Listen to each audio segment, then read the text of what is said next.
بسم الله الرحمن الرحيم. في هذا اليوم الخميس 29 من شهر رمضان 1436 تم مداهمة مصنع خمر في إحدى الاستراحات من قبل هيئة الأمر بالمعروف والنهي عن المنكر وضبط بعض العمالة الوافدة التي امتهنت هذه المهنة الخبيثة والقذرة وترويج الخمور في شهر رمضان المبارك. وهذه الأغراض والأدوات المعدة لأكرمكم الله في دورات المياه، وهذا قدر الضغط معد جاهز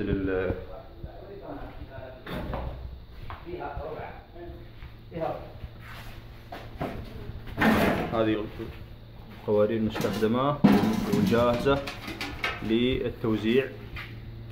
مثل هذا الهرب الشافي ده كسر هذه وضع. أيضا هذه قوارير جاهزة للتوزيع. صلى الله وسلم على نبينا محمد.